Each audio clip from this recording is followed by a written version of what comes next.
বলছে আব্বা তোমার সাহস কত বড়, তোমার বন্ধু গালি দাও। আমার মাথায় তো তখন ইসলামের জ্ঞান ভালো করে আসে নাই, এত বাজে ব্যবহার করেছে। আব্বা মনে হয় পরে কান্না করেছে আমার ব্যবহার দেখে। আস্তাগফিরুল্লাহ। এই দেখেন মাত্র 1 সপ্তাহ আগের কথা। সেই বন্ধু নিজের জীবন বোঝে নাই, ক্যারিয়ার বোঝে নাই, আমাকে এসে বলছে আসিফ কয়েক টাকা ধার হবে, আমি যে একটা জামা কিনবই দিই এই টাকাটাও আমার কাছে নাই।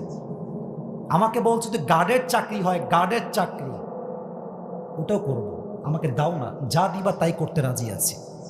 তখন বুঝে আসলো আব্বা আম্মা যখন ধমক দেয় তখন সাময়িক খারাপ লাগে, কষ্ট লাগে যে বাপ মা মনে হয় আমার কিছুই বোঝে না। বাট বিশ্বাস করো আজকে তোমার বাপ মায়ের ধমক আগামী তোমাকে ডক্টর মিজানুর রহমান আজহারিও বানাইতে পারে যুবক ভাইরা, ঠিক কিনা বলো? আব্বা আম্মাকে তোমরা কষ্ট দিও না। আজকে যারা আব্বা আম্মা কষ্ট দিয়েছেন সবাই মিলে আব্বা আম্মার পা ধরে হাত ধরে ক্ষমা চাইবেন, রাজি আছেন তো ইনশাআল্লাহ?